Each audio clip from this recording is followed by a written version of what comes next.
You know, it turns out that the American people, they let me use this plane called Air Force One, and so I thought I'd come over and say hello.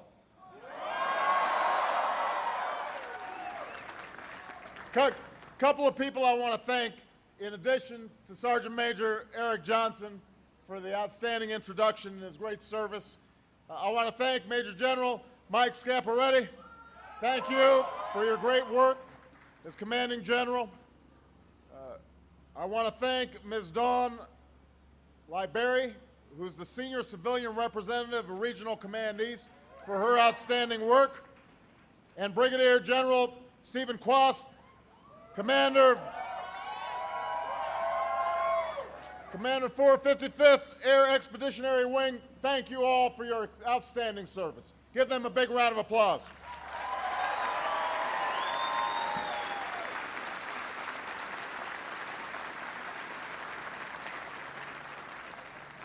Thank you for the unbelievable welcome. I know this was on a little bit of short notice. Say no worries.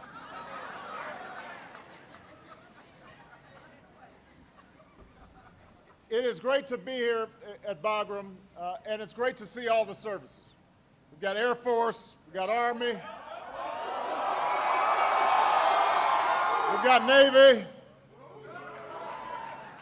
we've got some Marines in the house, and we've got a lot of civilians here too, who are making an outstanding contribution to this effort. And I'm honored to be joined by America's outstanding civilian military leadership team here in Afghanistan, Ambassador Carl Eikenberry, who's doing outstanding work, and the commander of our 43-nation coalition, General Stan McChrystal.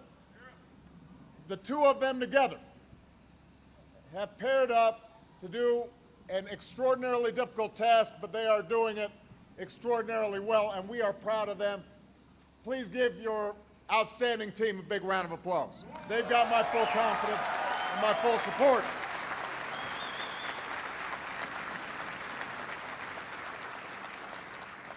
We're also joined by troops from some of our coalition partners, because this is not simply an American mission or even just a NATO mission. Al-Qaeda and their extremist allies are a threat to the people of Afghanistan and the threat to the people of America, but they're also a threat to people all around the world, and that's why we're so proud to have our coalition partners here with us. Thank you very much for the great work that you do. We salute you and we honor you for all the sacrifices you make, and you are a true friend of the United States of America. Thank you very much.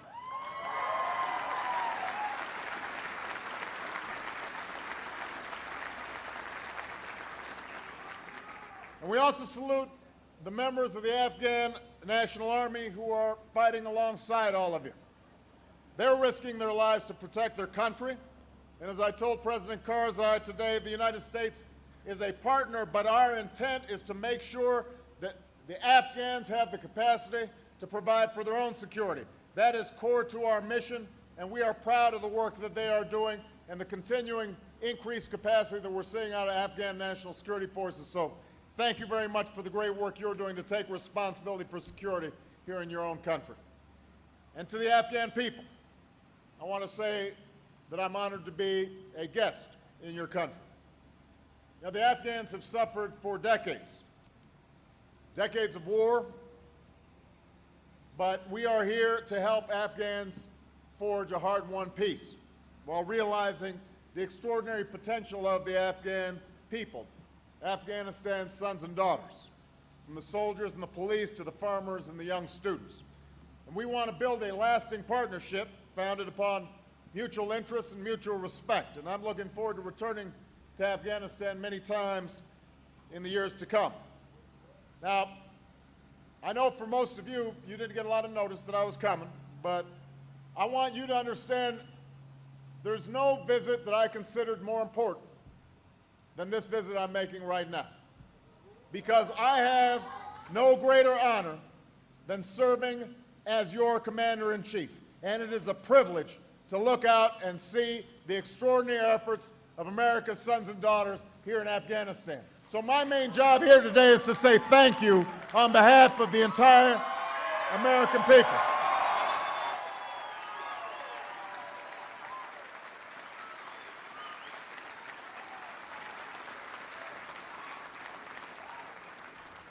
are part of the finest military in the history of the world, and we are proud of you.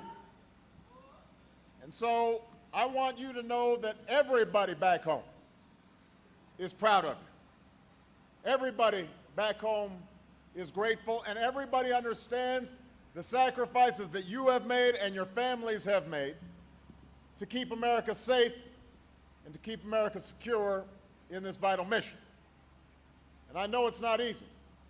You're far away from home. You miss your kids. You miss your spouses, your family, your friends. Some of you, this is your second or your third or your fourth tour of duty.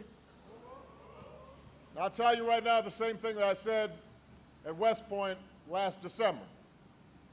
If I thought for a minute that America's vital interests were not served, were not at stake here in Afghanistan, I would order all of you home right away. So I want you to know, I want every American serving in Afghanistan, military and civilian, to know, whether you're working the flight line here at Bagram or patrolling a village down in Helmand, whether you're standing watch at a forward operating base or training our Afghan partners or working with the Afghan government, your services are absolutely necessary, absolutely essential to America's safety and security. Those folks back home are relying on you. We can't forget why we're here. We did not choose this war. This was not an act of America wanting to expand its influence, of us wanting to meddle in somebody else's business. We were attacked viciously on 9/11. Thousands of our fellow countrymen and women were killed. And this is the region where the perpetrators of that crime, Al-Qaeda, still base their leadership. Plots against our homeland, plots against our allies, plots against the Afghan and Pakistani people are taking place as we speak right here. And if this region slides backwards, if the Taliban retakes this country, and Al-Qaeda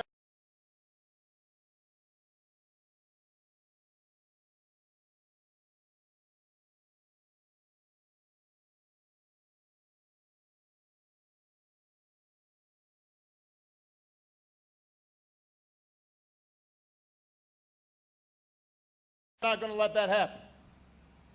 That's why you are here. I've made a promise to all of you who serve. I will never send you into harm's way unless it's absolutely necessary. I anguish in thinking about the sacrifices that so many of you make.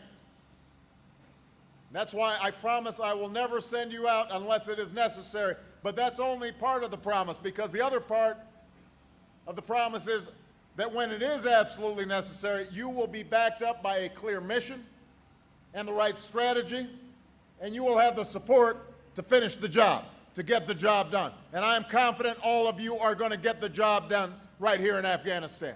I am confident of that.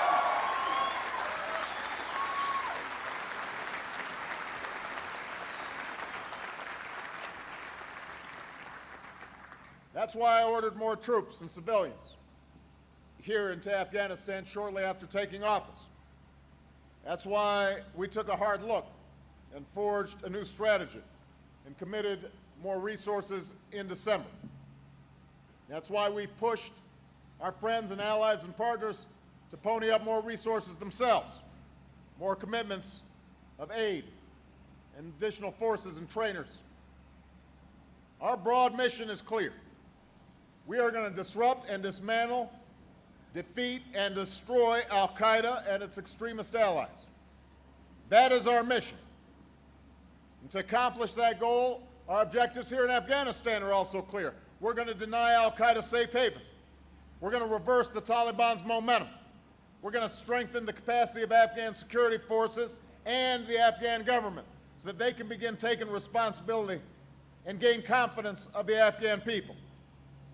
Our strategy includes a military effort that takes the fight to the Taliban while creating the conditions for greater security and a transition to the Afghans, but also a civilian effort that improves the daily lives of the Afghan people and combats corruption, and a partnership with Pakistan and its people, because we can't uproot extremists and advance security and opportunity unless we succeed on both sides of the border. Most of you understand that.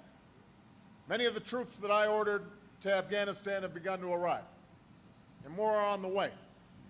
And we'll continue to work with Congress to make sure that you've got the equipment that you need, particularly as we complete our drawdown in Iraq.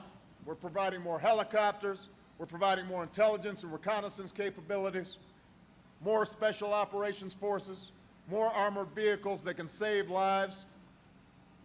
And here in Afghanistan, you've gone on the offensive, and the American people back home are noticing. We have seen a huge increase in support in stateside because people understand the kinds of sacrifices that you guys are making and the clarity of mission that you're bringing to bear. And together with our coalition and Afghan partners, our troops have pushed the Taliban out of their stronghold in Marjda. We've changed the way we operate and interact with the Afghan people.